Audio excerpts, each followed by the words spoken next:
أعوذ بالله من الشيطان الرجيم بسم الله الرحمن الرحيم إنا أنزلناه في ليلة القدر وما أدراك ما ليلة القدر ليلة القدر خير من ألف شهر تنزل الملائكة والروح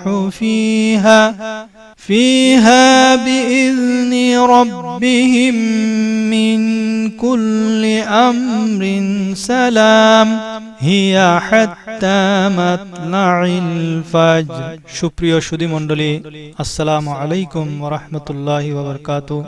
আজ আমি শবে কদর সম্পর্কে কোরআন, হাদিস এবং তাফসীর গ্রন্থ থেকে 20টি ফজিলত এবং এই রাতের 14টি দোয়া ও আমল সম্পর্কে আপনাদের সামনে খুব সংক্ষিপ্ত আকারে আলোচনা করব, যাতে আপনারা এই মহান রাতটির ব্যাপারে সজাগ হতে পারেন এবং সেই রাতটিকে যথাযথভাবে উদযাপন করতে পারেন। প্রথমত, লাইলাতুল কদর একটি বরকতময় রাত। এই রাতে সারা বছরের ভাগ্য লিপিবদ্ধ করা হয়। তাফসীরে নৈমিত আছে যে কদরের আরেকটি অর্থ হলো সম্মান বা সম্মানিত রাত। এটা এমন এক রাত যে রাতে পবিত্র কোরআন নাজিল হয়েছে। কদরের রাতে দুনিয়াতে এত অধিক সংখ্যক ফেরেশতা নাজিল হয় যে পৃথিবীতে জায়গা সংকুলান হয় না। বুখারী শরীফের 2014 নম্বর হাদিসে উল্লেখ রয়েছে, রাতের ইবাদতের দ্বারা সারা জীবনের গুনাহ মাফ হয়ে যায়। এই এক রাতের ইবাদতের ফলে 1000 মাস ইবাদতের চেয়ে বেশি সওয়াব পাওয়া যায়। আর 1000 মাসের দ্বারা হয় 84 বছর 4 মাস। এই একটি রাত ইবাদতের দ্বারা আপনি 84 বছর 4 মাস ইবাদতের চাইতে বেশি সওয়াব হাসিল করতে পারবেন। এই রাতে ইবাদতকারীদের সাথে ফেরেশতাদের সরদার হযরত জিবরাইল আলাইহিস সালাতু ওয়াস সালাম মুসাফাহা করেন এবং এই মোবারক রাতে প্রতিটি মুহূর্ত শান্তি আর শান্তি, যা একমাত্র উম্মতে মুহাম্মদীকে আল্লাহ রাব্বুল আলামিন প্রিয় নবীর উসিলায় দান করেছেন। শবে কদর এমন এক রাত যে রাতের বর্ণনা দিতে গিয়ে আল্লাহ তাআলা গোটা একটি সূরা নাজিল করেছেন, যে সূরাটি আমি আমার বক্তব্যের শুরুতে তেলাওয়াত করেছি, সূরা কদর। প্রিয় নবী মুহাম্মদুর রাসূলুল্লাহ সাল্লাল্লাহু আলাইহি ওয়াসাল্লাম ইরশাদ করেন, যে ব্যক্তি এই রাত থেকে বঞ্চিত রইল সে যেন সব কল্যাণ থেকে বঞ্চিত। এটি ইবনে মাজার 1644 নম্বর হাদিস। তাফসীরে কুরতুবীতে বর্ণিত রয়েছে, এই রাতে ইবাদত 1000 মাস রাত জাগা, 1000 মাস দিনে রোজা রাখা, 1000 মাস জানমাল দিয়ে আল্লাহর রাস্তায় জিহাদ করা এবং নিজের 1000 সন্তান শহীদ হওয়ার পর নিজে শহীদ হওয়া থেকেও উত্তম। তাফসীরে কুরতুবীতে আরো উল্লেখ রয়েছে, হযরত সুলাইমান আলাইহিস সালাতু ওয়াস সালাম এবং যুলকারনাইন এর 1000 রাজ্য ছিল। আর শবে কদরে ইবাদতের দ্বারা এই 1000 রাজ্য অপেক্ষাও উত্তম। সম্মানিত মুফাসসিরিনগণ বলেন, এই রাতে এত রহমত আর রহমত যে সাপ, বিচ্ছু ও বিপদাপদ থেকে বান্দা নিরাপত্তা লাভ করে। এ রাতে সিদরাতুল মুনতাহার ফেরেশতারা জিবরাইল ফেরেশতার নেতৃত্বে 4টি পতাকা নিয়ে অবতীর্ণ হয়। আর একটি পতাকা মদিনাতুল মুনাওয়ারা নবী করিম সাল্লাল্লাহু আলাইহি সাল্লামের রওজার উপর, একটি পতাকা বাইতুল্লাহর উপর, একটি পতাকা বাইতুল মুকাদ্দাসের উপর এবং একটি পতাকা তুরে সিনার উপর উড়িয়ে দেয়া হয়। এই রাতে ফেরেশতারা প্রত্যেক মুমিনদের ঘরে গিয়ে তাদেরকে সালাম পেশ করেন। এই রাতে যেসব বান্দা দোয়া করেন তাদের দোয়ার সাথে ফেরেশতারাও আমিন বলে।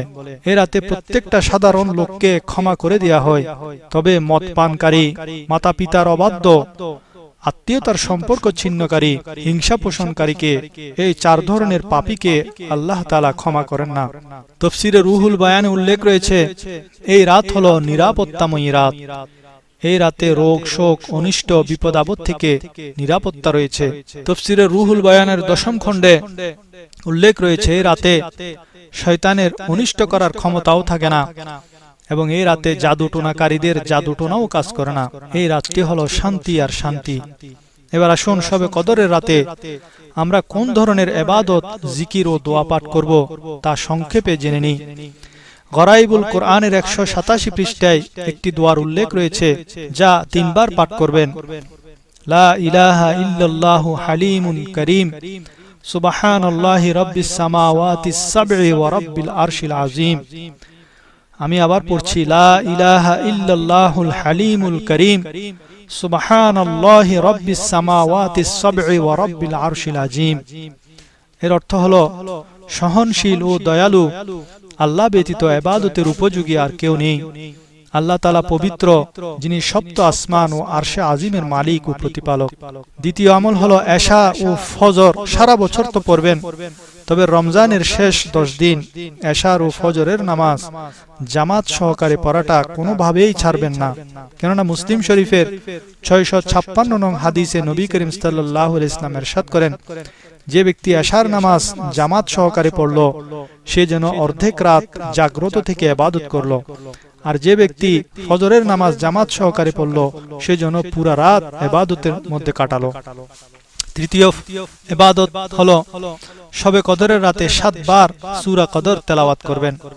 নুজহাতুল মাজালিস নামক কিতাবের প্রথম খণ্ডের 223 পৃষ্ঠায় উল্লেখ রয়েছে, হযরত আলী রাদিয়াল্লাহু তাআলা আনহু বলেন, যে ব্যক্তি শবে কদরে সূরা কদর 7 বার পাঠ করবে তাকে আল্লাহ তাআলা সব ধরনের বালা মুসিবত থেকে নিরাপত্তা দান করেন।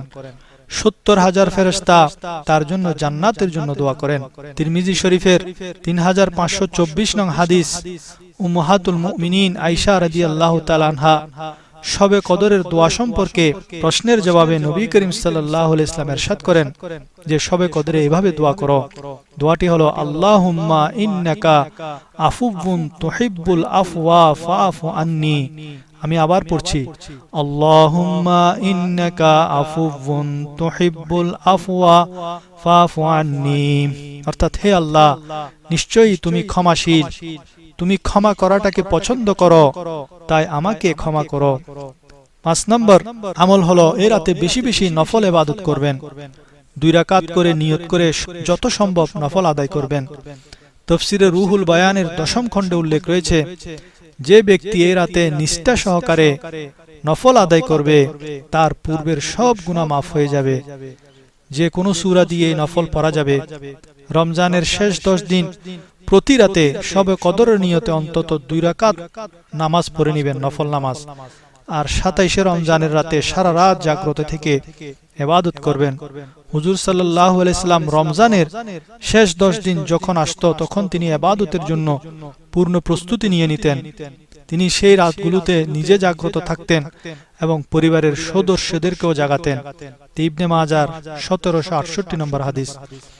ষষ্ঠ আমল হলো নফল নামাজের মাঝে মাঝে কোরআন তেলাওয়াত করবেন। যদি অনুবাদ ও তাফসীর সহ পাঠ করেন তা হবে অতি উত্তম।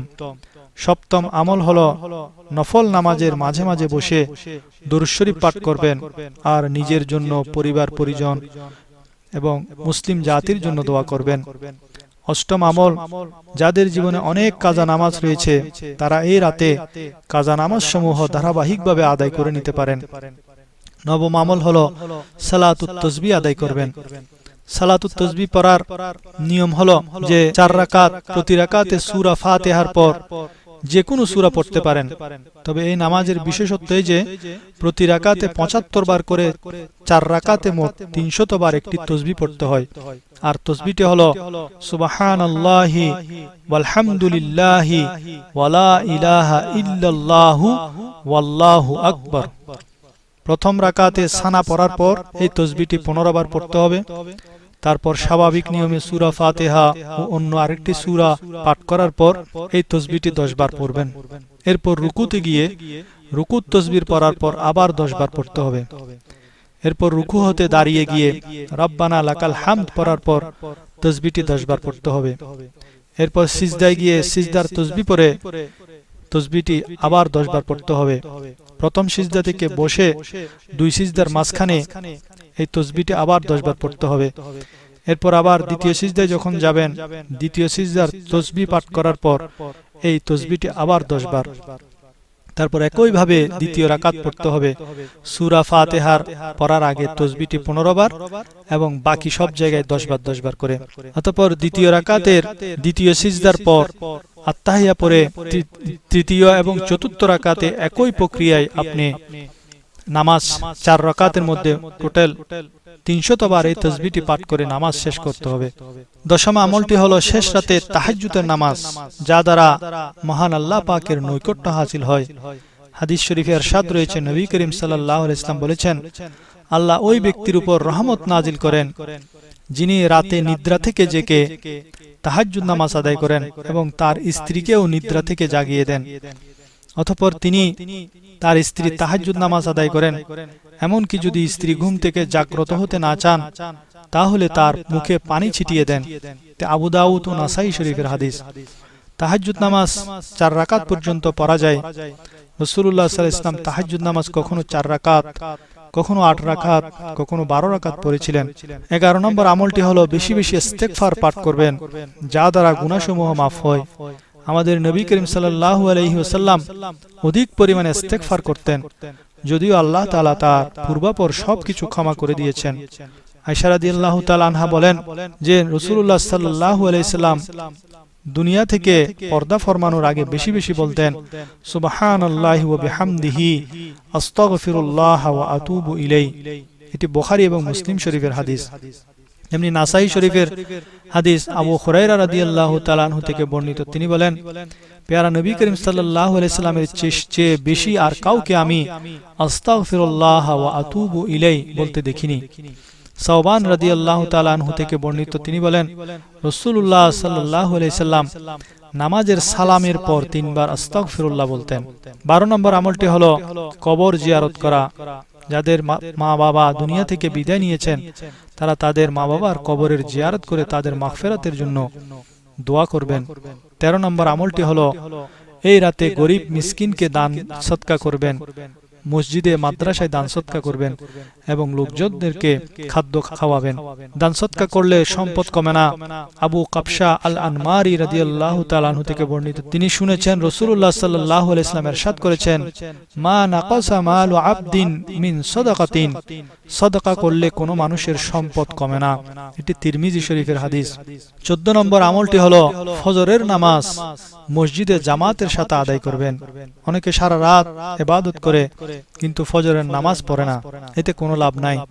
সারা রাতের জাগ্রত থাকাটা বৃথা হয়ে যাবে। তাই আসুন এই বরকতময় রজনীতে মহান রব্বুল আলামিনের কাছে আমরা আমাদের গুনাহ মাফের সর্বোচ্চ সুযোগটাকে কাজে লাগাই। রাতে ইবাদত বন্দেগীতে নিজেকে নিয়োজিত করি, নিজের পরিবার পরিজনকে উৎসাহিত করি। মহান রব্বুল আলামিনের কাছে সব মানুষের কল্যাণের জন্য প্রার্থনা করি, নিজের জন্য, পরিবার পরিজনের জন্য, তথাপি বিশ্বের সকল মুসলিমদের জন্য দোয়া করি। আল্লাহ সকলকে শবে কদর নসিব করুন, আমিন।